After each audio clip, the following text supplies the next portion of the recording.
And hello and welcome back to another edition of the I'm Always Right Sports Podcast. I am your host, as always, the mouth of Michigan, Rob Bendyka. With me, as always, my co-host, the Merc Zone, Mike Merkel. I'm here. He's here, he's alive, we're doing well. We are officially done with the NFL draft, guys. We made it. It was a heck of a weekend. A lot of good things happened, a lot of bad things happened, a lot of head scratchers. We're going to get into all of it. We're going to start off talking in deep depth about the Detroit Lions draft, right? They had 9 picks, nine picks in this year's draft.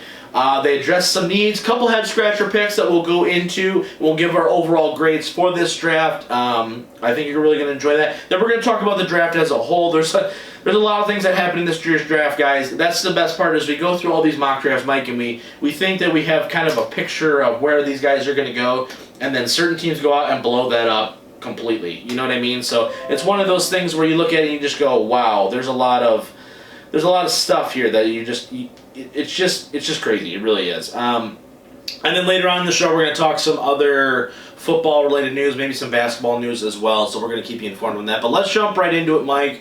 Let's just go heavy Lions draft here for a second. Let's just go pick by pick. I know we watched the draft separately. I know you have some thoughts on it. You have some instant reactions as they made the picks, which I think is funny. I know my reactions because I was thrilled, especially with day 1 and day 2. But let's jump right in. While we're doing this too, I think we need to dispel some rumors. We need to dispel some scenarios that I think other Lions fans may be going through. So let's go. Let's just start right off the top. Round 1, Jeff Okudah, Ohio State cornerback. It was the pick for a long time. We heard a lot of rumors that it was between Derek Brown and Jeff Okudah. That was kind of their point, right? With, I guess, Simmons as a far-away third, I guess. I'm not 100% sure. They were not able to trade down. But before we talk about that for a second, give me your thoughts just on the Okudah pick right as it stands right now. Best corner in the draft. Yeah. He's been compared to Pat Pete, Keith Talib, a lot of these press man, smart physical corners. What are your thoughts? In my Word document, I have coming prepared today. I have expected pick helps team right away. Yeah, right. That's He's starting corner. He's your starting cornerback on one side. Yeah, that's all I got. Now here's one case. Now with the hindsight in the draft, 2020, obviously. Right. And you see how this laid out. Would you rather have had not traded Darius Slay after you see this draft result? Yes, absolutely. Because because here's the thing. When I look at it, I always look at it as I go, if you're trying to win this year, I was having a hard talk with myself the other day about this. If you're trying to win this year and you have a secondary of Slay, Okudah, Coleman, and Tracy Walker, you are in contention for probably best defensive back. Here is my only problem with that, though, right?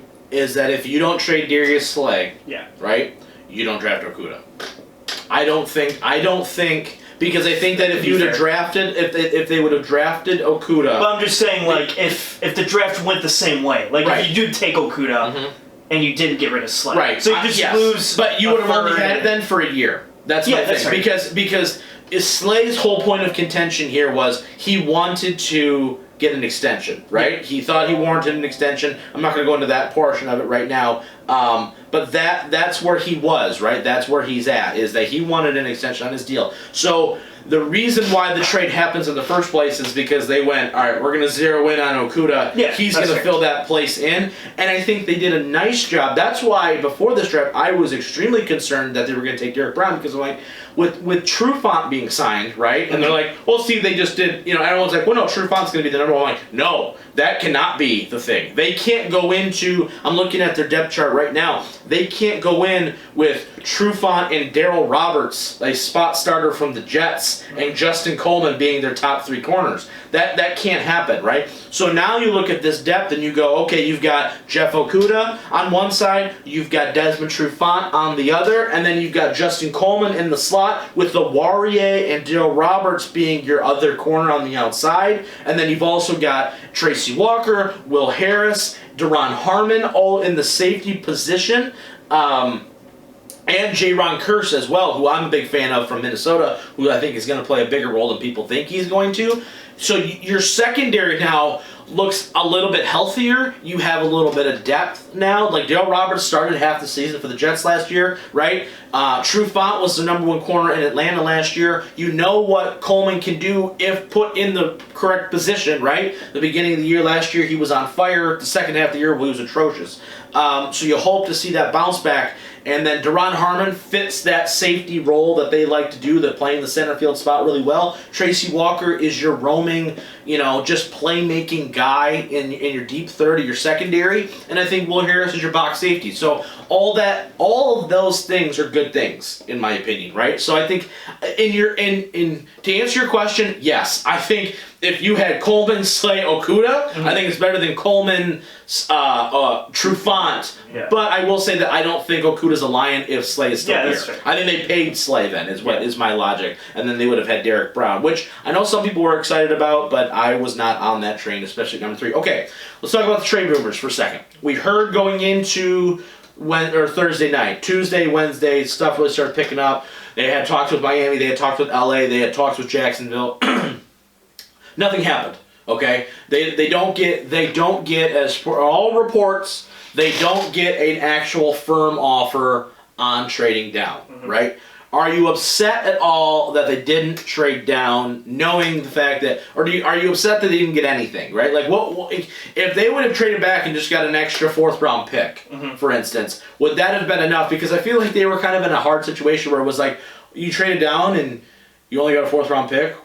What happened? You know what I mean? Or they don't trade down, and you're like, well, I couldn't believe they didn't trade down. So I feel like people were either way, unless they got like this massive San Francisco 49er type haul that they got from the Bears a couple years ago. I feel like they were kind of damned if they do, damned if they don't. Yeah, it would all depend on what they get back, because I think just getting an extra 4th, like, I mean, it's always nice to get the extra 4th, but at that point, like, I don't think there were people there that would be game changing. Yeah. I do think that if they could trade it with like the Chargers and got their 2nd round maybe or something, that would have been great. That's great, because I think all the talent was in the 2nd and 3rd rounds and stuff. Absolutely. But if you're not going to be able to get that, if you're only getting a very minimum amount, then it doesn't really, at least you guarantee that you get your guy that at 3. So, exactly. at that point, I'm upset that they had trade down. Me too, absolutely. But if there's no trade to be made, I think people think that it's like Madden, where like you suggest a trade, and if it's a good enough trade, people will go, yeah, done. Even if they don't want to trade said guy, it doesn't work like that, guys. Unfortunately, I know some people texted me as the draft's going, where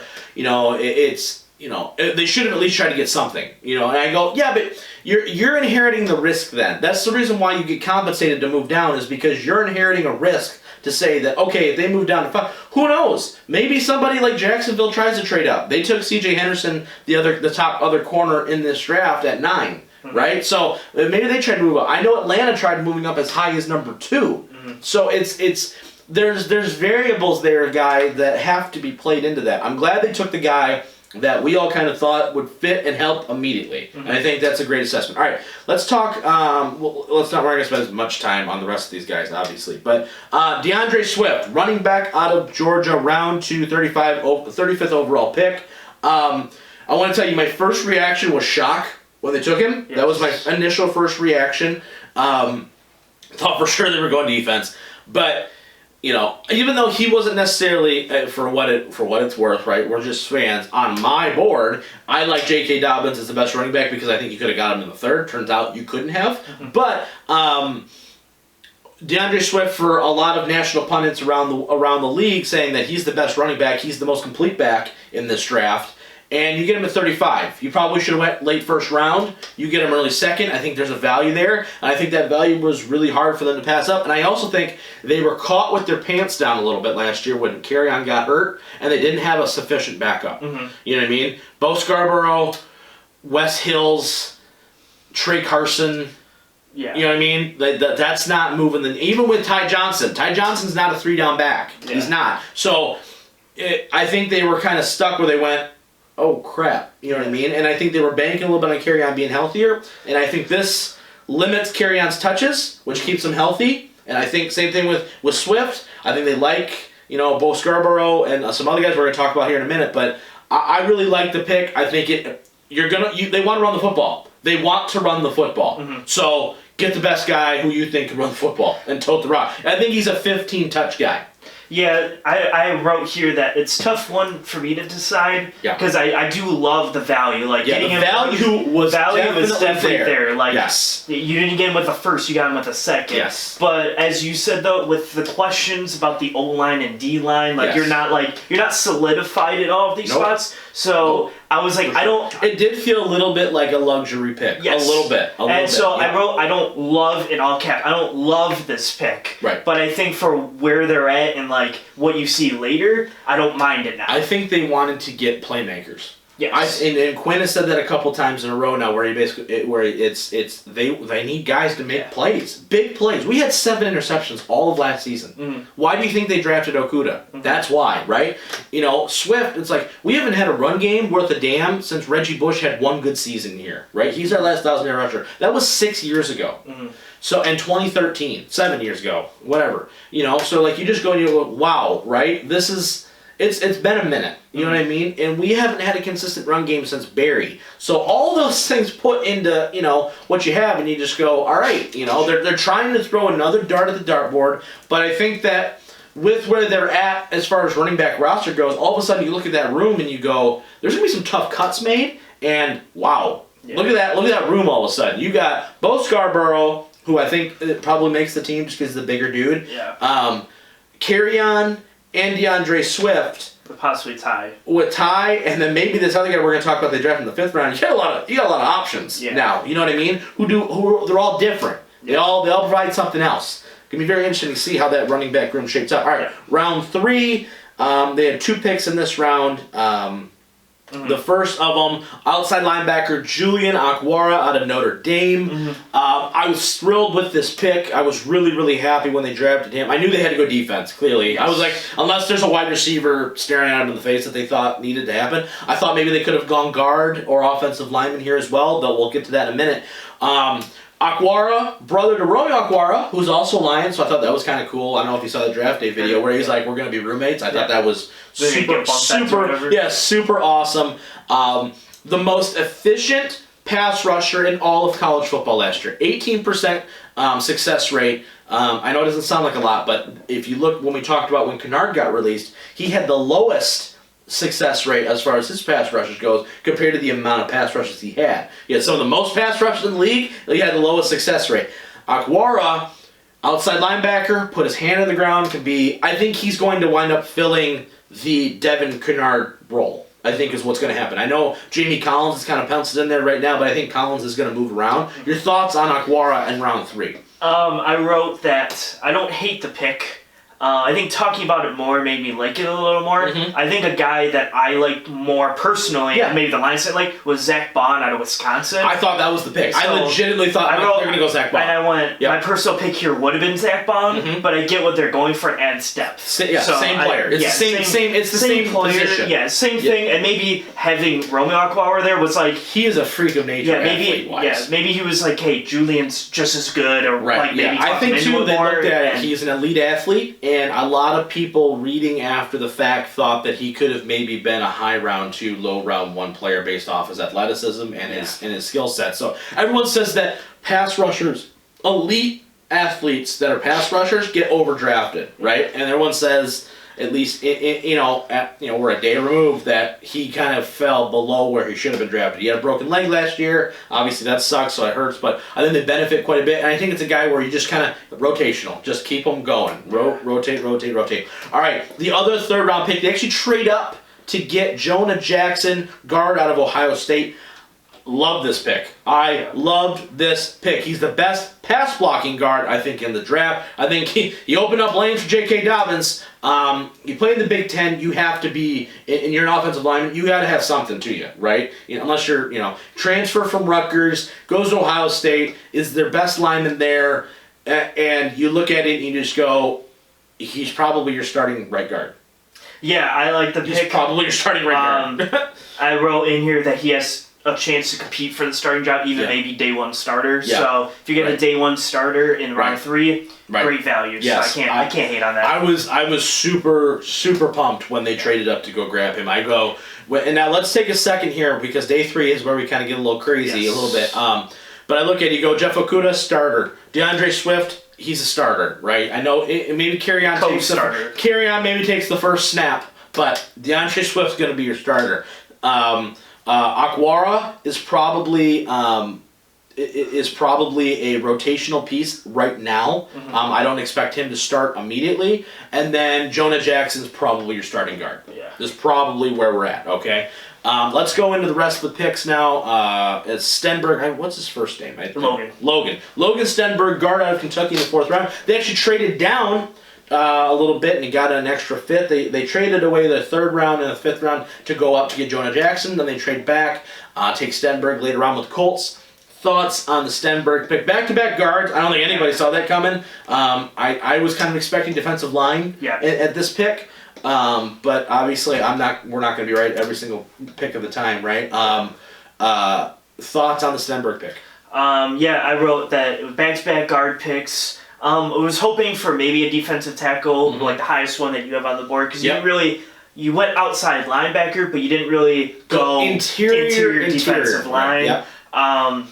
But you get depth at a weaker position on your offensive line because I think you have Taylor Decker and Vaitai, who play your 2 tackles, and you have Frank Ragnow at center. And then you have Crosby as your swing tackle. Yeah, and Crosby's like your rotational tackle. Yeah, he's your 3rd tackle. Yeah, right? So one goes down, Tyrell Crosby goes in. Yeah. So, and without maybe like a Kenny Wiggins or Joe Dahl, you don't really have guards. So picking these 2 guards will at least have 4 or 5 people competing for 2 spots. Right, you have, what you've done is you basically, similar to what they did last year with the tight end position, where they basically they signed Jesse James, and then they went and drafted Hawkinson, right? Where a year before that, the tight end position was abysmal, right? Yeah. Now you go and you look and you say, okay, you have, you got Kenny Wiggins, who was a spot starter last year, Ode Ibushi, who played some time, Bo Benchwall, who's undrafted free agent that they like out of Wisconsin last year, and then you've got Joe Dahl, right? Joe Dahl coming off a bad back injury. There's concerns about long-term health there. Kenny Wiggins is not great. Ode Ibushi is not great. Benchwall has never played. So now you draft Jonah Jackson and you draft Logan Stenberg and you go, okay, now all of a sudden this room looks a hell of a lot more competitive. Yeah. You know what I mean? I think I think Jackson's probably going to start. Yeah, I do too.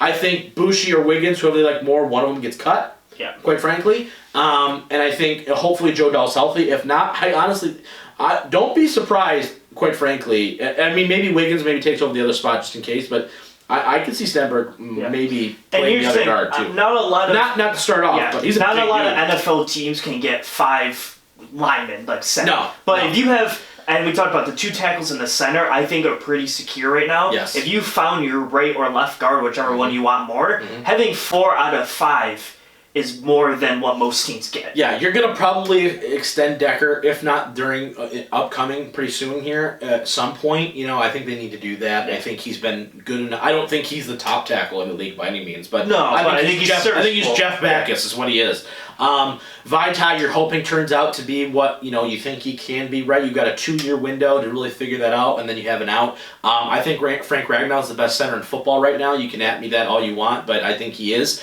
And I think that now by Jonah Jackson, and then you're hoping Joe Dahl can be the guy. If not, you have Stenberg, you got a veteran there with Wiggins and Ibushi. One of those guys I think is cut, and then I think you still have Benchwall, who you can maybe develop if you want. Yes. But you got a lot of young guys, and I think you got better. That's another starter. I came into this draft thinking they needed 3 starters out of this draft. I think you got 3 starters out of this draft. Yeah. In my opinion.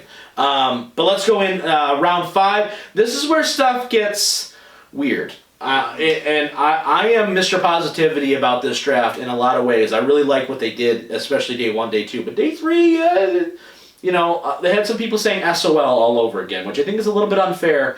But I understand. Pick 5, with number 166, wide receiver Quintez Cephas out of Wisconsin.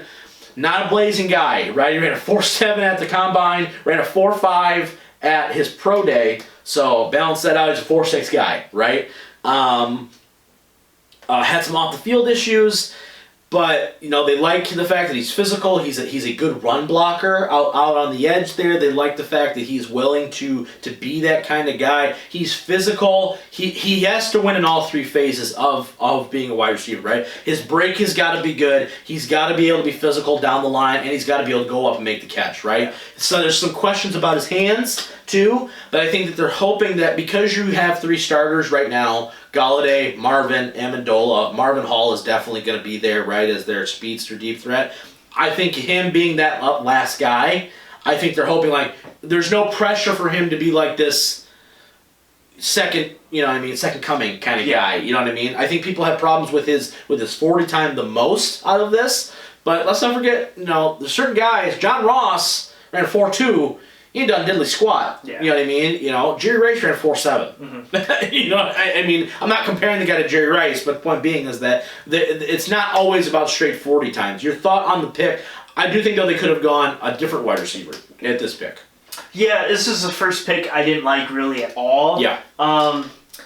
I was ready for them to pull the trigger on other people, maybe even defensive tackle finally, but they wait till the 6th to do that. Yeah. From his report on ESPN and stuff, that he drops a lot of he's not very good at catching the ball. Right. And so he's a big body receiver that they like, but if he doesn't catch, and you need everything to go perfect every play for you to get open, because his highlight tape that they were showing, a lot of contested catches. It was a lot of contested catches, which could be good that you can go grab it, but at the same time, if every I'd like for you to beat the guy just straight off the line. If you're going up against Lavert Hill, and you can't beat him off the line and stuff. What are you going to get when you have to go up against Jalen Ramsey? Right. You're not going to beat that guy off. I think his ceiling is a wide receiver too. Absolutely. No, I don't think he's. I think he's more a rotational. I think so too. Come in. I think he's. I like Travis Fulgham that they have more than him right now. Right. I think Travis Fulgham can come in and play. Yeah. Right. For sure. So I didn't. This is the first one I was I don't agree with. This is the part that Lions fans, I think we all need to kind of pump our brakes a little bit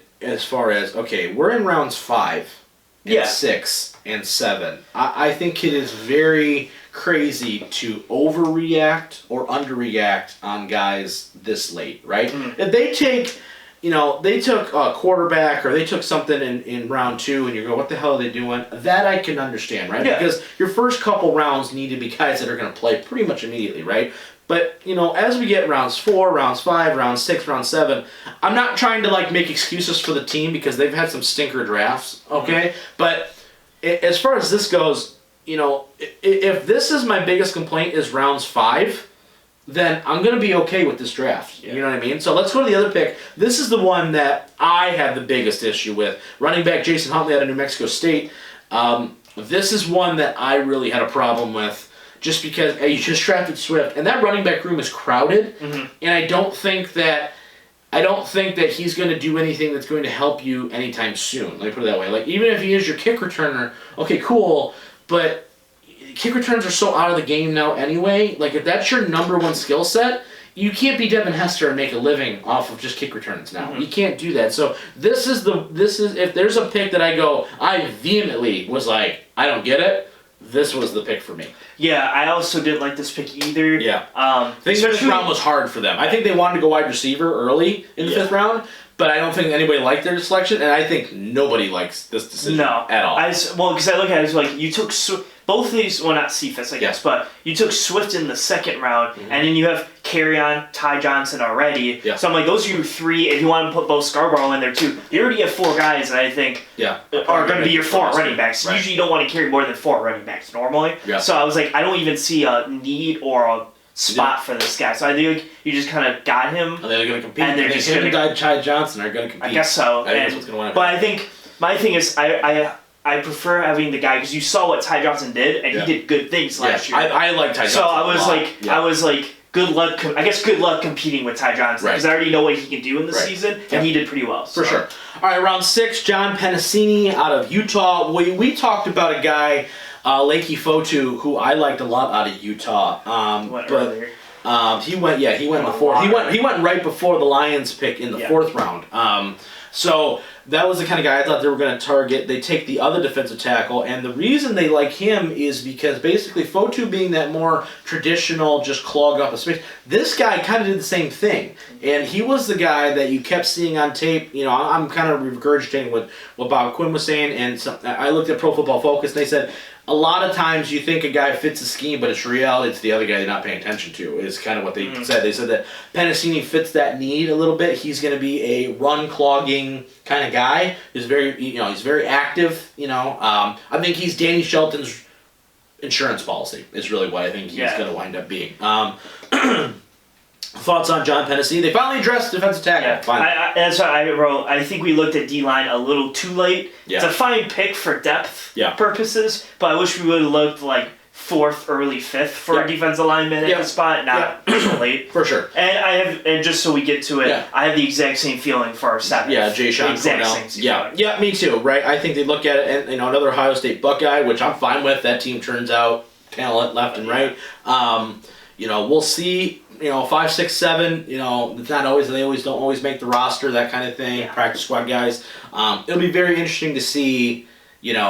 What happens. Yeah. If I pick 2 people, I think the running back and this guy, the 7th rounder, doesn't. Yeah, don't make the team. Don't hear I do like though. Real quick before we go to break, I really like what they did in undrafted free agency. They went and got that Walker, the tight end. I thought that was a need out of Washington. They also drafted they also picked up a punter.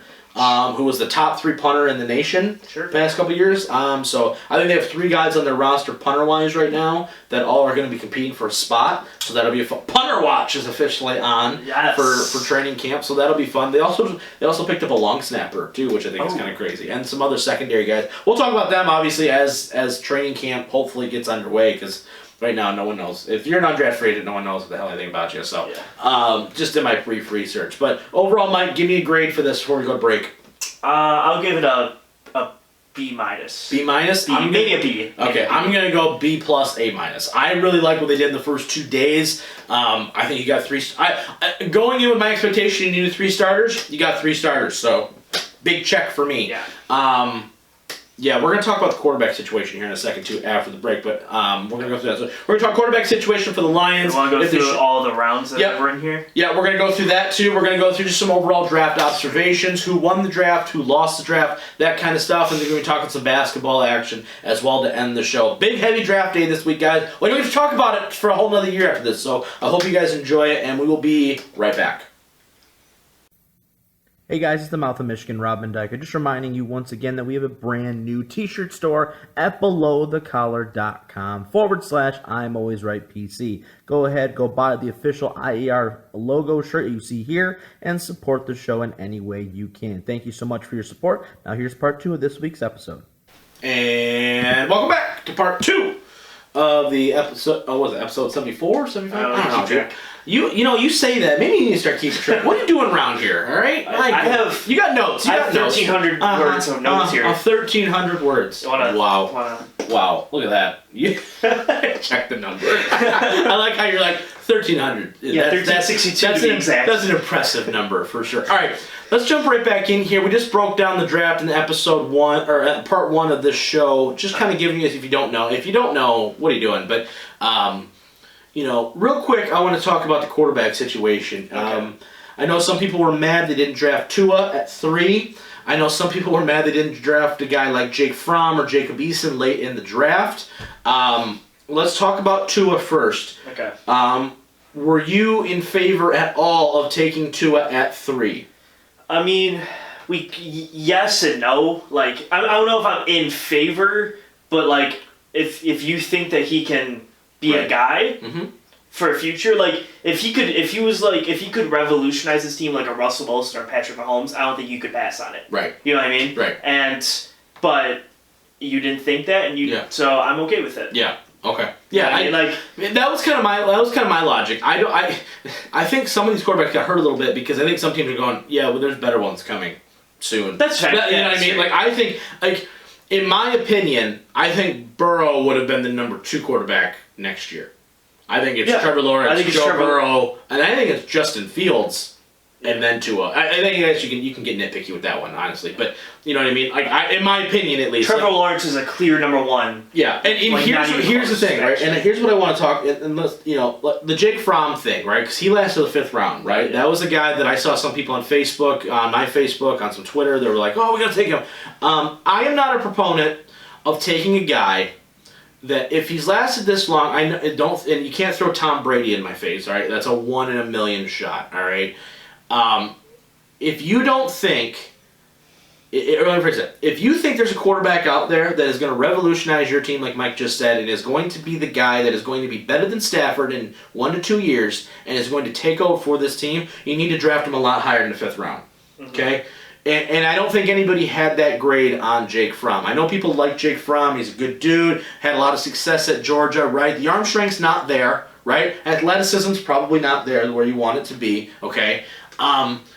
You signed Chase Daniel, which, you can argue that till the cows come home. I think they just went, I don't want to deal with having to start David Blau for 6 games, so they're going to sign a guy who they think can win you a game or two, right? Your thoughts on passing on a quarterback? I know you have a different opinion than I do, so I want to ask. Yeah, I mean, I was looking, especially in the 5th round where Jake Fromm was sitting. For sure. I was in the assumption that if you could just take him, especially Jake Fromm, and you don't know what Jake Fromm's going to be in the 5th round. Absolutely. But I think that if he was sitting behind Stafford and Chase Daniel or whatever, maybe a practice squad player, and something happens and you could play him, maybe he could be the guy or whatever. I think it's a solid pick, especially for 5th round talent. I think you get good value out of it. Yes. And I think instead of the running back, like, you couldn't have taken him then Quintez Cephas at the later pick. I think that works out. For sure. There's always some shoulda, woulda, couldas, every year, right? I am just not a proponent of... they're not carrying 3 quarterbacks, quite frankly. I don't think they are, which is another thing. They signed Chase Daniel to $13 million over 3 years. That's not chump change by any means. Here's the funny thing, right? All these people that, I don't think that decision to not take a quarterback is an SOL move, in my opinion. I don't think that same old Lions not taking a quarterback in the 5th round is an SOL type of decision. You may not like the fact they took another running back. I don't like the fact they took another running back. But we're talking about the 5th round, okay? We're talking about late round picks here that you're hoping may turn into something, okay? That's what you're doing. You're not talking about the 2nd round. Sorry, I get a little frustrated because I'm so tired of everybody who watches this team because they don't draft a guy that other people think that they should draft so that we should draft them. Like, you know what I mean? Like, that's the part about the draft that always confuses me is where it goes, this person said we should draft this guy. So if we don't draft this guy, then it's a bad pick. You know what I mean? I don't subscribe to that theory. And 2, if you think that the Lions are going to be terrible, right? Which a lot of Lions fans do. They hate this regime. They want Quinn and Patricia to be fired, all that good stuff. If you think they're going to be that bad, then what are you concerned about? Because if they're so terrible and they're going to be a top 5 pick again next year, guess what the hell you can draft? A damn quarterback, okay? That's the reality of the situation. If you are that bad, where you have a top 5 pick, you can easily go and draft Trevor Lawrence or Justin Fields or whatever quarterback rises up through the ranks next year, and you can take him then. If you think it's that damn important, which I'm going to go on record right now and say, if Stafford gets hurt next year, and he misses 8, 9, 10 games, whatever, and we're terrible all over again, then by all means, take the damn quarterback that you think is going to be the guy of the future. But don't start busting the team's balls because they didn't take frickin' Jake Fromm in the 5th round, okay? I'm not subscribing to that theory. If he was so damn good, he would have got drafted 3 rounds earlier. My goodness. Listen, I feel that pain because as a Seattle fan, they are awful at drafting. Seattle does weird stuff, man. We're going to talk about Seattle. I have all of their picks in here. My goodness, but I just, it's one of those things where it just makes me so angry where it's like the Lions fans completely just ignored the first 2 days of what they did in this draft, and they're like, it's all the day 3 stuff. I'm like, you can't judge a draft based off of their day 3 picks. It doesn't work like that. How often do you find a Marcus Colston in the 7th round? It ain't happening very often, guys. It's just not. Play the odds here for a second, okay? Just for a second. I'm begging you. Please, please, please. And here's another thing, too. And I'm going to say this. I love our fans to death. And the people who are listening to this, if you know that I'm talking to you, you probably I probably am. If you don't like the team, stop watching the team. It's not that hard. Go find another team to root for. We'll talk about them and their flaws if you want. All right? You want me to talk about Pittsburgh? You want me to go? What other teams are really popular around here? Pittsburgh. Let's go talk about them. What they do in the draft, right? Drafted Chase Claypool. Like the guy a lot. They didn't draft a backup quarterback. Do you think that the guy for what's his name, Duck Hodges or Mason Rudolph's the guy? We saw what happened last year. Clearly not. Let's talk about Green Bay. Let's talk about Green Bay for a second while we make that transition over. Jordan Love, 26th overall. You trade away extra draft capital to draft a quarterback, knowing that Aaron Rodgers is going to be here at least 2 to 3 more years.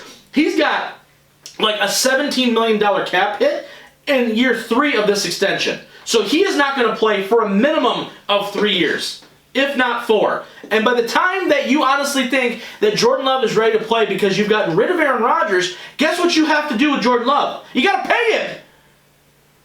It doesn't make any freaking sense. So don't get on your high horse and tell me that the Lions messed up this draft. I didn't take a late round quarterback when they got 2 guys ready to go right now. Sorry. I get on my soapbox a little bit because it just frustrates the hell out of me. But all right, let's actually talk about the Packers though, for real, for a second. I was going to bring them up in a minute. That's one of my jokes I'm going to make. All right, cool. Well, let's talk about this then. Let's talk about, because I just get frustrated because I'm like, this is a draft. Last year we talked about it, right? We just started the show where we said, I didn't like what they did last year in the draft, right? I really didn't. I was fine with the Divide pick, but Hockenson at 8, I didn't like a lot of things they did. But it's different year, different guys that they selected, and I like the draft. So I'm not gonna come out here and just crap all over them because of the Lions. I'm tired of it. I'm serious. Think about it for a second. It's not that hard. But anyway, okay, let's go into the other parts of the draft here. Here's a couple observations that I had, though, early on. No trades in the first 10 picks, which I thought was kind of crazy. Yeah. Right? We kind of projected that, maybe the Lions could have traded back, the Giants could have traded back, Jacksonville possibly could have done some maneuvering around. None of that happened, right? Mm-hmm. Everyone just kind of stayed true to their board. Any surprises for you, at least in the top 10? Well, that's what I have right here. So my first semi-shock was Andrew Thomas going to the Giants. Yep. Because I kind of thought it would be Isaiah Simmons. Yeah. But taking the best tackle helps Daniel Jones, so I guess you can't be hating. And the Cardinals were. That's another surprise I have is that the Cardinals didn't take a tackle and they took Isaiah Simmons. That's my next one is I'm shocked Arizona pass up on their tackle because I get Simmons is a freak. Is a freak of nature, but I feel like they need offensive line. I think the only problem I have with Simmons, he's a great athlete, right? Yeah. But when he has 3 different teams, what is he? One guy goes he's a safety, next guy goes he's a linebacker, next guy goes he's an edge rusher, and I go, wait, what? Which one is he? Yeah. You know what I mean? That's hard to project to the next level. If they would have taken Isaiah Simmons, I would not have been mad. My only concern with Isaiah Simmons, now I think he's leaps and bounds better than Jabril Peppers, but I think he's going to get that treatment a little bit because you were like, what does Jabril play? I think that's going to be the thing. Exactly. It's I think he's too good at multiple things, and then NFL, you got to be great at one thing. And that was my argument for Okudah, and I think we made that argument pretty well over the past couple months where we said, what would you rather have, a guy who's very good at a lot of things, or the guy who is the best at one thing, right? Like, if you're looking at Okudah, he is the best man-to-man cover corner in this draft, right? Everybody and their mother has said it, okay? So, if he turns out to be a bust, don't come back at me in a year from now. But you know what I mean? So you look at it and you say, all right, what do we need? We need cover help, right? We need a corner that's going to shut down the side of the field like Slay used to do. Done. Yeah. You know what I mean? I think Simmons, too, I think his transition to the NFL is going to be a little harder because they're not going to know what to do with him. Yeah. So I think if you're having to make that transformation and learn 3 spots rather than 1, that's a tough transition. What else you got? I got the Raiders picking Henry Ruggs at 12. Shocked that he was the first receiver taken. Reminds me of John Ross 2.0. The Raiders love speed. Look what they did in their second first round pick. That corner, he was like the 8th best corner. Yeah. I don't understand what the Raiders are doing at all. Honestly, that's a team I'm surprised didn't take a quarterback. I'm too. Quite frankly, do you think that I don't think they think Derek Carr is the guy. No. I don't think they found their guy in this draft. I don't, and that's perfectly reasonable to say. They're I'm not going to reach for I think Derek Carr's good enough until you find the quarterback that you love in the next 2 years. Yes, absolutely, absolutely. Next, I have the Bucks at 13 picking Tristan Wirfs is just a great solid pick. It's great value too. I think they moved up. They moved up. They moved up one traded, spot with the Niners, right? The Niners, by the way, getting Trent Williams. That was the big trade news. Because they lost Numbnuts. They lost Staley. Yeah. Here's what's crazy about the Niners, though. Tell me, I want to talk about them for a hot minute. Did the Niners get better this weekend? Because I don't know, and here's why I say that. You got Trent Williams, right? You trade away Breida for nothing, quite frankly, nothing, and you got rid of Marquise Goodwin. It's hard because I think they gave away stuff. I think they remain the same because I think they gave away pieces, but like replaced them. Yeah. And I don't think they're as good as they're you look at like Javon Kinlaw, right? Right. You get rid of DeForest Buckner, you get Kinlaw. Kinlaw's really good. Kinlaw's really but good. But he's not DeForest Buckner. Right. Or you look at the wide receiver who they pick at. I don't know who they took. They pick Ayuk or Brandon Ayuk, the guy at Arizona. Oh, Brandon Ayuk. Yeah, Ayuk. Ayuk. Yep. So you get rid of Emmanuel Sanders, you get him. He's good. Right. But he's not Emmanuel Sanders. Got rid of Goodwin too. So I think like you get you get people, then you get rid of guys, and I was like, maybe they just stayed the same. I don't think they could afford some of these guys. That's probably it, too. Because Trent Williams comes with a big cap. They're doing better than the Rams, because I think the Rams just thought they could eventually afford everyone, and then realized, wow, we can't. Yes, and then they just cut a whole bunch of people. Okay, so keep going on my list here. Yeah, for sure. I have a mix. This is a kind of a double hitter. Broncos and Cowboys, 15-17, getting Judy and Lamb. Shocked that these guys just fell to the Broncos must think Drew Lock's the guy and we talked about Lock a little bit where we didn't really know, but obviously John Elway thinks he does because Judy in the first round, they got the wide receiver out of Penn State round 2, they took a tight end in round 3 or 4, they gave him a bevy of weapons, right? A bevy of weapons, and you know what? Good on John Elway because I think this is his best draft in several years. Jerry Jeudy at 15 is a steal. Oh my gosh! Talk about in like fantasy wise, if Lock gets good, Judy's going to be a monster. Oh my gosh! Yeah, it's going to be ridiculous. And I think the Cowboys too. I hate to say it, but CeeDee Lamb at 17. Yeah. I mean, staring you in the face like that. And here's the thing. That's another team too. I think some people were like, "Wow, they took them. They think they should have taken that Caleb Von Chase on the outside linebacker." But I'm like, once again, I think it's similar to the Lions and DeAndre Swift, where they go, he's the best player on the board. Yeah. And like, you're going to pass up CeeDee Lamb? No, you're not. You're not going to do it. You know what I mean? So it's just... Yeah, I 100% agree with that. I got Seahawks picking next because they're my favorite team. Yeah. Picking Jordan Brooks at 27. I like the pick. I think he's just going to replace KJ in a year because he plays that exact same role. And I think at one point he's actually going to take Bobby Wagner's spot. And he might take Bobby Wagner. As when Bobby Wagner retired. Yeah, in like 3 years or whatever. Yes. However... It hit me hard because I was like, Patrick Queen is I know, I was just about to say, but Patrick Queen was staring, and then Baltimore takes him. Yeah. And you're just like... That was my thing. I was like, I think this is the one where you can go back and go, if you missed, and Patrick Queen's the man of mans, you go, dang, you just, you really should have taken him. What's weird about Seattle does... they do weird stuff on the draft. They're not... We're going to get to it. Well, here's what's crazy about them, though, is like, their first-round picks never work. Like, Penny's okay. They find all their guys in the mid. Yeah, in the weird route, like Jermaine Ifedi. Okay, you know? Like, they find, like, Russell Wilson in the third round. Tyler Lockett in the 4th. Chris Carson in the 7th. Like, they do all their damage later on. And then the draft anyway. For sure. And my last one, I have the Chiefs at 32 picking Clyde Edwards-Helaire, running back at LSU, because I wasn't expecting him to be the first taken. No. I thought Swift was going to be the first one, by far. So now in the second round, well, let's talk about the Packers. We should talk about the Packers. Okay, I'm going to talk about them in the third, because after the third, I think that's when I'm like, what just happened? Okay. So second round, Patriots first pick. Yep. Division 2. Kyle Duggar out of Lenoir-Rhyne. He's already all-pro. Just make him he's already all-pro. Here's what's crazy about this, though. We make that joke, but honestly, I really like what they did the next pick when they took Uche. Yeah, I have that too. They traded up. Tell me I'm wrong right now that Uche wouldn't have been the pick of the Lions top of the third if they don't trade. 100% would have been, probably. Right? Instead of Aguara, I am 100% convinced that Josh Uche was the pick because I think they traded up to get in front of Miami and us and teams like that where they go, oh yeah, we had him at the Senior Bowl. Patricia loved him. Yeah. Definitely thought he was going to be the pick, for sure. Talking about the next Seattle pick, they take Darrell Taylor, defensive end out of Tennessee. And again, they say that they were going to pick him in the first round with their first round pick and decided that he was going to be either in the second. I was like, cool, but Epinesa still. So I'm like, I was sitting there, God dang it! I was like, when that pick came up, and I was like, it's got to be Epinesa. And then they picked him, and I went, I trust you. How do you think I felt when they took Hawkinson last year? I'm like, Ed Oliver staring you in the face. Yeah. So I hope they pan out, but I'm just like, man, it's just weird. Can we how my two favorite teams just. talk draft about another team too that randomly. really killed this draft? Was Baltimore. Yeah, I was just about to bring them up. Picking J.K. Dobbins at Oh my 23 in the gosh. second.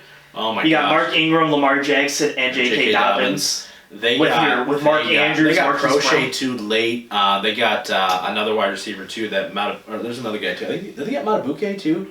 The defensive lineman? I don't remember. But Baltimore's draft was fan-freaking-tastic. Of course. They're going to have 15 Pro Bowlers. Here's the deal though. Lamar's got to get it done now though. Like if Lamar has a sophomore slump, like Baker had a sophomore slump, Yeah. Baltimore's gonna be like, what the hell What just is happened? going on? My last one in Yeah. the second is actually going to go back a spot. Yeah. Jalen Hurts going to the Eagles. I went, wow. That was just kind a of. lot I think of money. that to was Carson Wentz. that was my second or third jaw drop of the draft. I went, Yeah, for sure. wow. Yeah, But sure. two quarterback system. In the third round. Because that works in the pros. Yeah.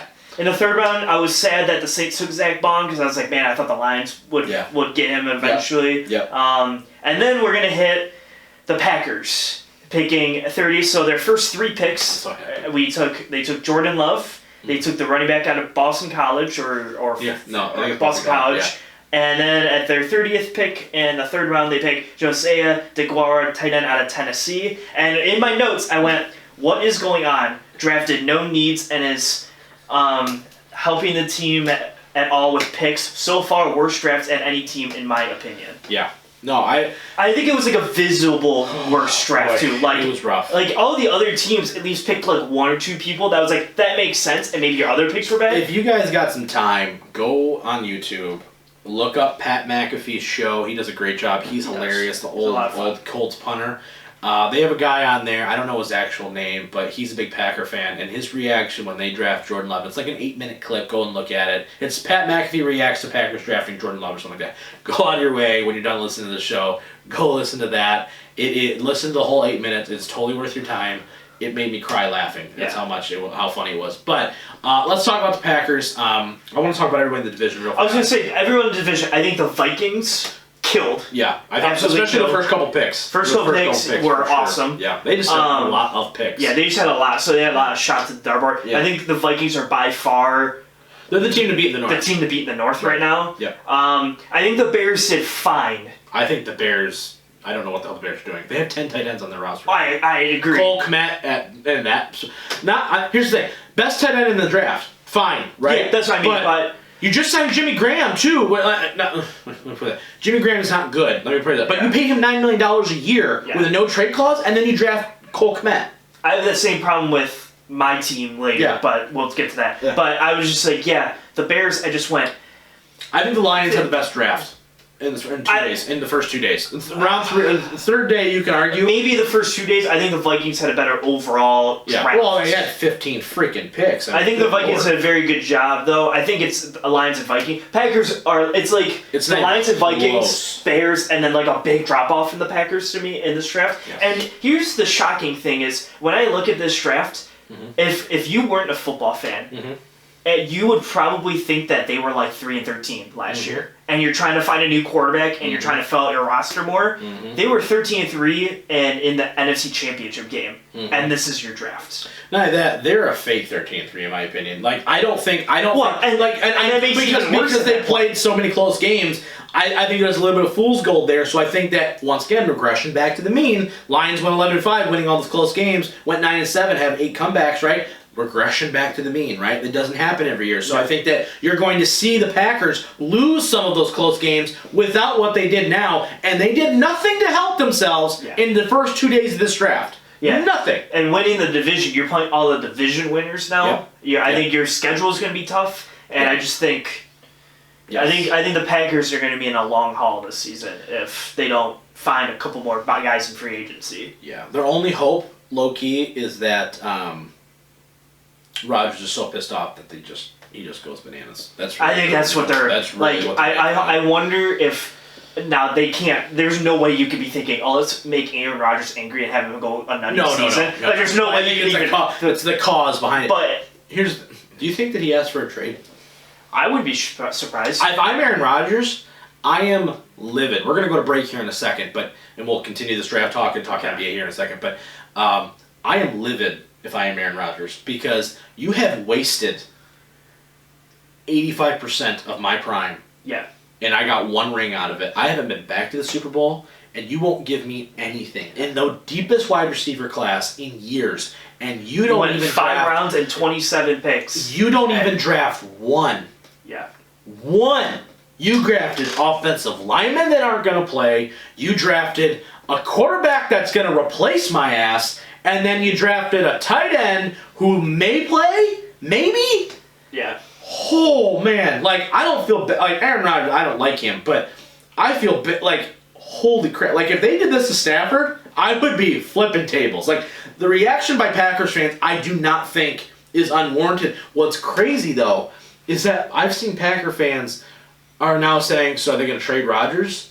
Mm-hmm. Or like maybe they're going to trade Rodgers, or well, Rodgers is kind of slumping a little bit. Like it's whatever you can do as like a defense mechanism in fans to talk yourself in to these picks to be like, no, the organization knows what they're doing. I swear, like you know what I mean. It's just it is absolutely crazy with what they did. I think the biggest story out of the whole draft was that it was them taking him in the first round, trading up, giving up draft capital to get him. And, yeah, wow. Like, absolutely crazy. I hope this is the demise of the Green Bay Packers. I really Well, here's the worry for me for a long-term plan is if Jordan Love is good. Yeah. This was all, like, you're going to have 2-3 years where it's, like, maybe rough, and then they're just going to be... I think a little bit different right here is that... actually, you know what? We're going to run out of time here, so let's do this. Let's go to break, and then we'll talk about this. We'll pick up the conversation in a second. So, special part 3, draft coverage coming up next. Stay tuned. Hey guys, I know we keep talking about it, but we're so excited to finally bring you official I'm Always Right Sports Podcast merchandise. The only place to get it, belowthecollar.com/I'm Always Right PC. You can also go to our website, I'mAlwaysRightPC.com, and find the link to our store there. Thank you so much for your support. Stay safe. Now here's part 3 of this week's episode. And welcome back to part 3. Man, Mike, we have been pulling some extra overtime duty the last couple weeks, man. But picking back up off our conversation about the Packers here real quick. I know a lot of people are making Packers fans like, well, this is what we did with Favre and look how it worked out. But here's a little bit difference though, okay? And I'm going to throw these out at you. Number one, you sign Aaron Rodgers to a long-term extension, at least 4 years, right? Brett Favre was not on that kind of deal. Number two, Brett Favre was thinking of retiring at this point in his career. Aaron Rodgers says he wants to play till 40, unfortunately for the rest of us. Number three, Aaron Rodgers could have potentially been the number 1 pick in that draft in 2005, right? It was Alex Smith and Aaron Rodgers, right? That's kind of where everybody was thinking, and the Niners would be like, man, we should have taken Aaron Rodgers. Jordan Love was the 3rd, 4th quarterback in this draft class, right? Also, and this is that, and I can't say this enough, is that you were 1 game from the Super Bowl last year. Back to the trade argument, though, real quick. If you're Aaron Rodgers, do you ask for a trade? Like, if you're Aaron Rodgers, do you go, get me the hell out of here? Because clearly you're not, and I'm going to talk about this theory, we just talked about off air for a second, but you're clearly not in the business of winning like I am right now. I'm 30. How old is Rodgers? 36? Yeah. Is he 36? I'm going to look it up. But give me your thoughts if you're Rodgers. I mean, I would most definitely ask for a trade. I think when you've gone this long, I think 36. This is kind of in sense of why Brady left and didn't stay through his whole career, is those last couple of years you kind of realize that they weren't really doing anything to help you. And yes, it's a little different because Brady's been making Super Bowls, but at the same time it's been, but we're not giving you any talent. We're just getting there. You know what I mean? Now that you're just not giving the Packers any talent, and you're going, hey Rodgers, we kind of need you for your 12th year now to kind of carry us there. And I think I would be kind of over it at this point. I'd be pissed. But oh my gosh, I mean, looking at his numbers, I don't even understand. Even his last couple of years, right? 2016, he threw 40 touchdowns, right? But 2018, 25-2. 2019, 26-4. Like, is he Aaron Rodgers of old? Not necessarily, right? Like, I don't think he ever throws up a 40 burger again. Know, especially with what you've given him to throw to. Clearly not. But he's still so effective. Yes, I mean, he's still a top 5 quarterback in this league, and it's not really close. So I get it. He's 36. But then why the hell would you sign him to this massive extension if you didn't want him to be your quarterback for the next 4 years? Because if he plays till he's 40 as a Packer, Jordan Love hasn't played a snap, and you're in a Garoppolo situation where now I got to pay a guy because he's going to leave based off of what we think he can be. Yeah. And you're going to pay a guy $130 million. Actually, shit, by that point, so, excuse my language, but hell, by the time we're 5 years down the road, quarterback salaries are going to be ridiculous. You know what I mean? Shoot, Stafford can get another extension by that point. You know what I mean? So, like, you're looking at it and you just go, holy crap, I don't understand what they're doing. And I honestly think, Don, what do you think of this, that this is kind of a, I don't want to use that language on the show, but I think this is a power play move by Matt LaFleur a little bit. And because everyone says Matt LaFleur was in love. He was not going to let Jordan Love get past him. That was what the news was. We're not going to let Jordan Love get past us at whatever we're picking. And I think he was in love with him, and I think he thinks that he can win without Rodgers. And that's very true. I think that this is one of the more bold moves I can remember in like the last 10 years. Right. Where I think that you believe so hard in this one thing that if it doesn't work, the Packers are not going to be the Packers almost ever again if this doesn't work out. Because if you missed on Jordan Love, make me so happy. Yeah, if you miss that, well, get ready because the Vikings are going to be amazing. Sorry, Kirk Cousins going to come back to earth. Okay. Yeah. If Jordan Love does not work out, then you have to go find another guy, and you won't be bad enough next year to get Trevor Lawrence, and he is clear, far and away, probably going to be the best quarterback next year. And until there's another guy there, you might be in purgatory of a 6-win season until you can find another guy if Jordan Love doesn't work out. So I think you're in a really tight spot going this way. If you're the Packers, you invest all the money in the defense, right? It actually worked out a little bit. You know, they had a decent defense last year, especially pass rush-wise. You have Devontae Adams and then a whole bunch of bums, and you had the opportunity to draft more than one. Like, you could have boosted up the interior defensive line because you got Kenny Clark and then a whole bunch of nothing, right? Your linebacker plays subpar. You didn't do anything in free agency because you didn't have money to do anything in free agency. Rick Wagner, have fun with that as a Detroit Lion fan. Have fun with that. Greg Kirksey's played 9 games in 2 years at linebacker. I don't know what they're doing. And here's the thing: I think picking Jordan Love would have been fine if you picked wide receivers next. Yeah, no kidding. Like, we wouldn't be talking about it, but it'd be like, but they also gave him help. Yeah, like if you picked like Jordan Love and name any receiver that went in the late 2nd or early 3rd round, then I go, at least you're going to give that kid, if you're trying to get rid of Rodgers or whatever the case may be, Devontae Adams and this kid, plus Aaron Jones at running back and stuff. But you didn't... Well, that's how they do. They have Aaron Jones. Aaron Jones has a career year last year, and they go draft another running back. Yeah. It's not like if Kerryon Johnson ran for 1,500 yards last year, I would be fuming if the Lions took DeAndre Swift. But Kerryon Johnson didn't play 12 games last year. Yeah. So it's a little bit different, you know? So, like... I don't understand. Let's continue with your notes, though, so we can get into a little bit of NBA talk at the end of the show. Okay. In the 4th round, because that was all of our 3rd round talk, I guess. 4th round, I got the Dolphins in the 5th overall pick. In the 4th round, picking Solomon Kindley. I thought that was a great grab for a 4th round. I think the Dolphins. I didn't like their 1st round outside of Tua. I didn't really like. I thought they reached for the offensive tackle because they had to, and I don't like the corner that they drafted at all. I thought there was better options. Yeah. But the depth in this draft really lended itself to Miami, and I think Miami's going to have a pretty quick turnaround. I still am a little concerned about the weapons. I know they have Albert Wilson, but Matt Breida coming in now is going to help.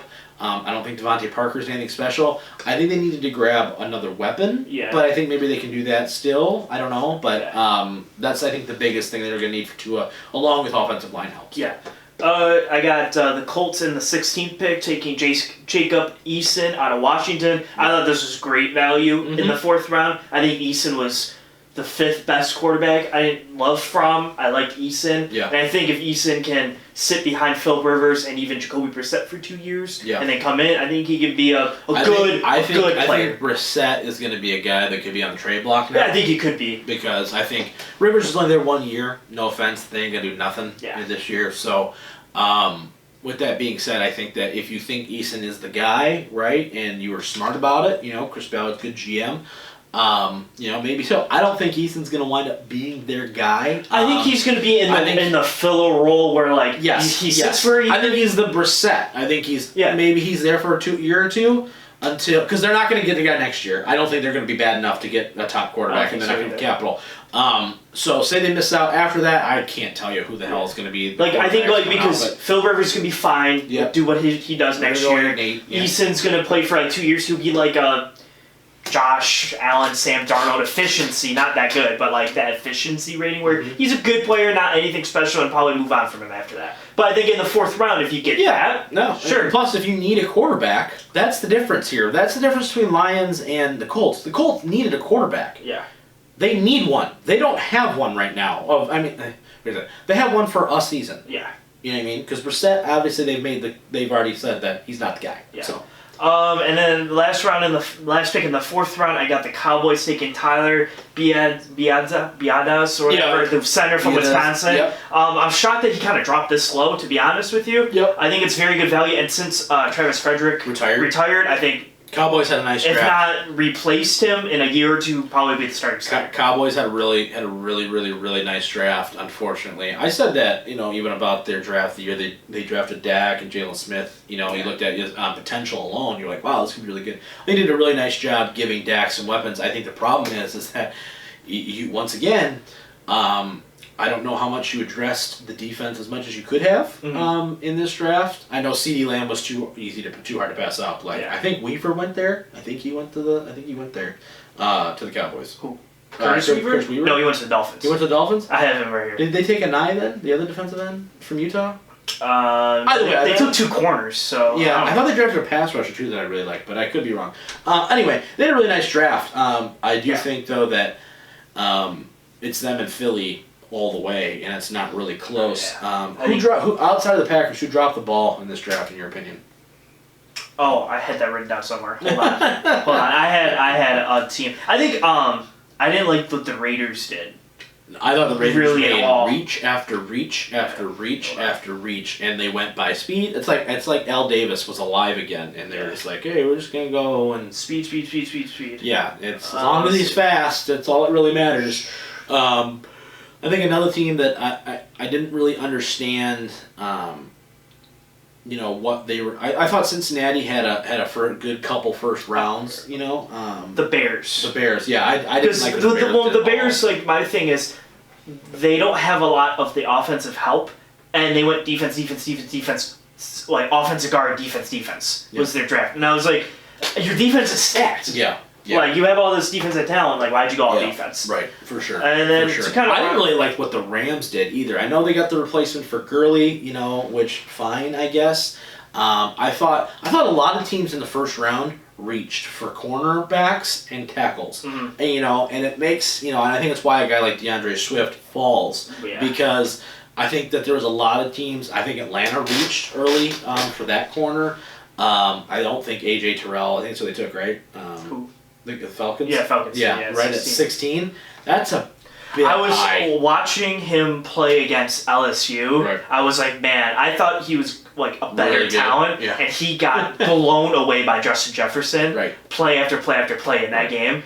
Yeah, for sure. Yeah, I thought the Cowboys had a nice draft. I like what the Lions did first couple days, especially. I like Minnesota's draft first couple days. I think if Seattle's picks work out, if they work out, I think it's great. I think they kind of went out of the box. Guys, kind of and they always. I will never be able to predict a Seattle Seahawks draft. I can't either. Ever. Sitting there, I went, oh yeah, so Patrick Queen's the. No, Jordan Brooks, cool. Right. Oh, okay, AJ Epinez. Oh, no, that's the other guy. So I was like, I could never, I was so excited when they would pick, and I just go, he's probably good, but, what is he? All right. Every single pick. Oh, my gosh. All right, that's going to be enough draft talk. Obviously, as the season progresses, we'll be able to talk more and be able to look back and go, yeah, these are really great picks, or Yeah. wow, these are really terrible. You know, it's always fun to speculate. As a whole, I think the Lions, though, just circling back to them real fast, I think they got better. I'm really looking forward to now, though, Mike, is the second wave of free agency that's coming up here. Yeah. You know what I mean? So that'll be fun. I know Bob Quinn mentioned that in his post-draft press conference where he basically said, you know, now it's, all right, figuring out mini camps and what they're going to do as far as virtual classrooms go, and also, you know, second wave, you know, veteran free agency is still occurring. Yeah. Still some guys out there they can go sign. So I think that's going to be something like a Marcel Darius, I think is a name that a lot of people would want. Mike Daniels is still there. I'm on the Everson Griffin train hard. But as far as interior D-line, that's a couple guys to look at. Well, let's talk a little bit of NBA here to close the show. We kind of give everybody enough football to talk about forever. But let's talk a little bit of NBA. You know, facilities are potentially going to be opening up May 1st. For a lot of NBA teams. I know there's been some speculation about how the NBA is basically thinking about just doing 2 locations for playoffs, just like everyone plays at the same location kind of thing. If they do start up May 1st, is that, and say they get a little bit of a turnaround time to actually practice and get back into some sort of playing shape, who does that benefit? Do you think they need to just start in the playoffs right away? And if they do, is that a good thing or a bad thing? Or do you think they need like a week of regular season games to kind of like, okay, there's a little bit of a race at the end? I don't see. Here's the thing. I want more games for the Pistons to lose. So I think how the seeding went outside of Memphis and like New Orleans fighting for the 8th seed. Yeah. I think everything was it's kind of locked in. the teams were locked in. Yeah, right. I don't think maybe the positioning for everyone was locked in. Yeah. If you gave 5 more games, all that probably changes in the middle Right. 5. Yeah. But I think all the teams are locked in outside those 2. So I don't think the regular season would matter that much because I don't think it would have mattered like if this never happened. Right. But who it benefits in the playoffs, if the playoffs started, it would benefit like the Bucks. It would benefit the younger teams who like the younger guys who could like a Giannis who could just like get in and be like, I need like 2 or 3 weeks and get ready. I don't think teams like the Lakers would help them because they need like a month because they're all older guys. Like they have It's like, what's your problem? Yeah, what's your Ron's problem? like, hold on, I gotta like put lotion on and I gotta he's like, I gotta do some things. yeah, I gotta do some stretching. Danny Green's sitting there and he's like, man, I've had a lot of minutes. Can I get an IV drip? Yeah, so I think the older teams would hurt a lot more. Yeah. If they start playoffs, say they open up facilities, get 2 weeks, right? May 15th, they like, let's go, let's hurry up and get this done as fast as possible.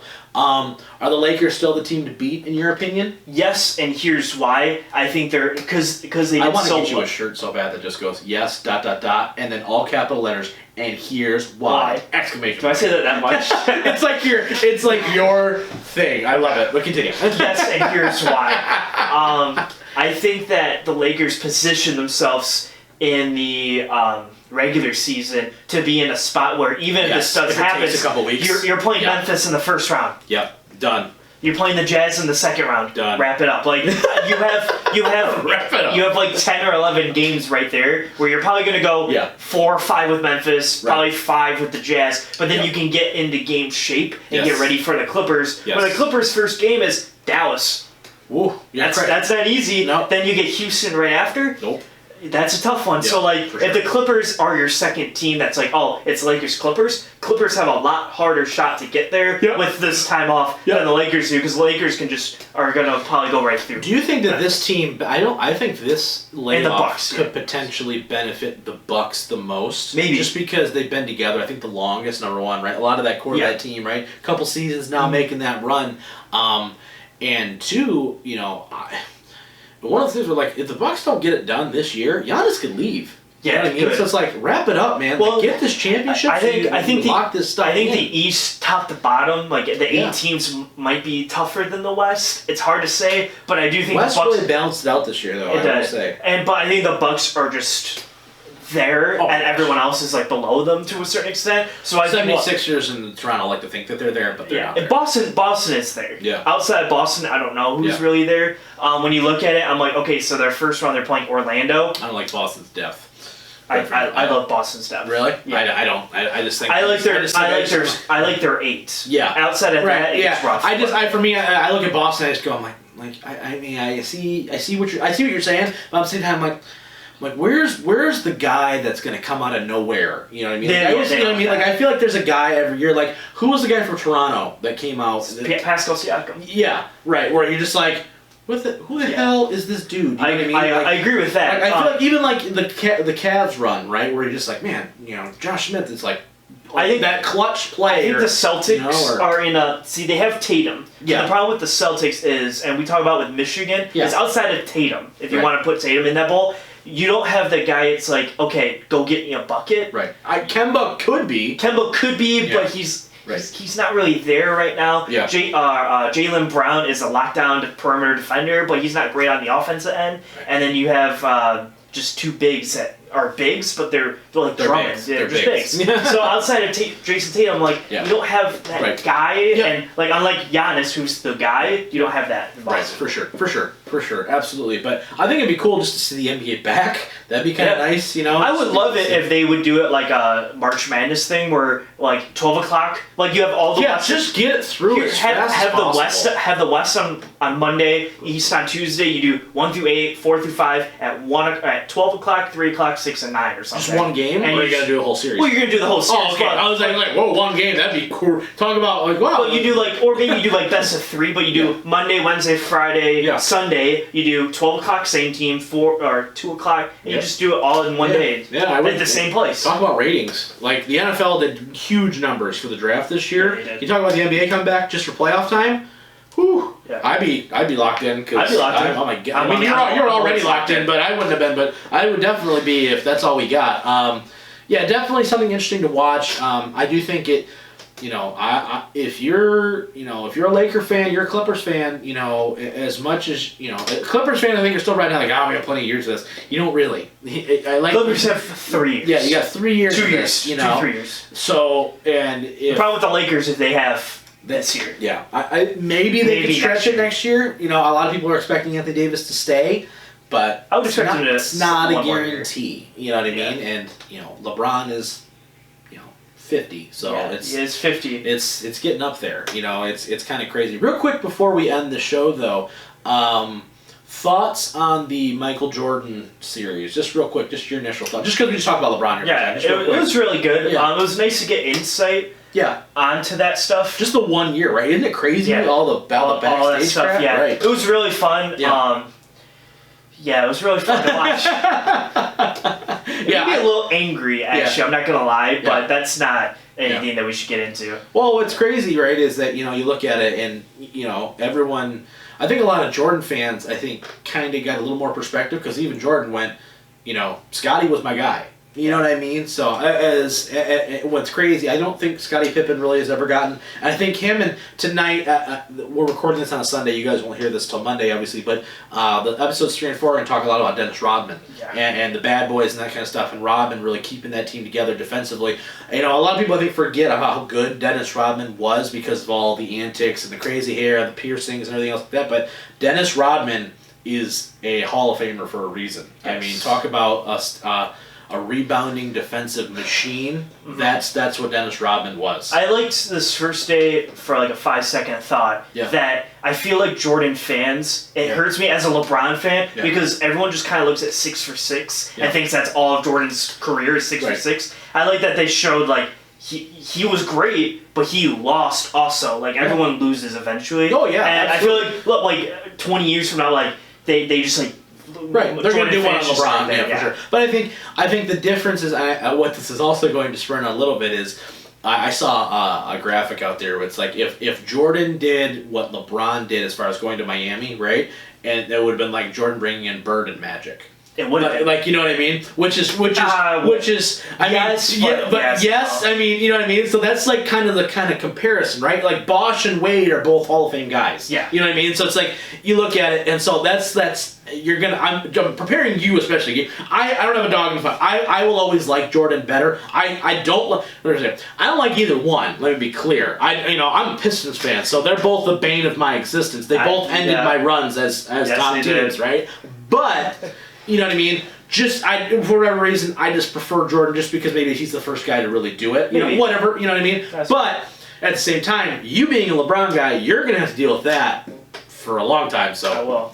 have fun with that. But just something interesting, it's something else sports related that can take your mind off what's going on here. So hopefully the next couple weeks, guys, we'll be kind of seeing these COVID-19 stuff kind of relax a little bit. Once again, thank you so much for supporting the show. Go buy the shirt belowthecolor.com/I'mAlwaysRightPC.com. I got the shirt. It looks awesome.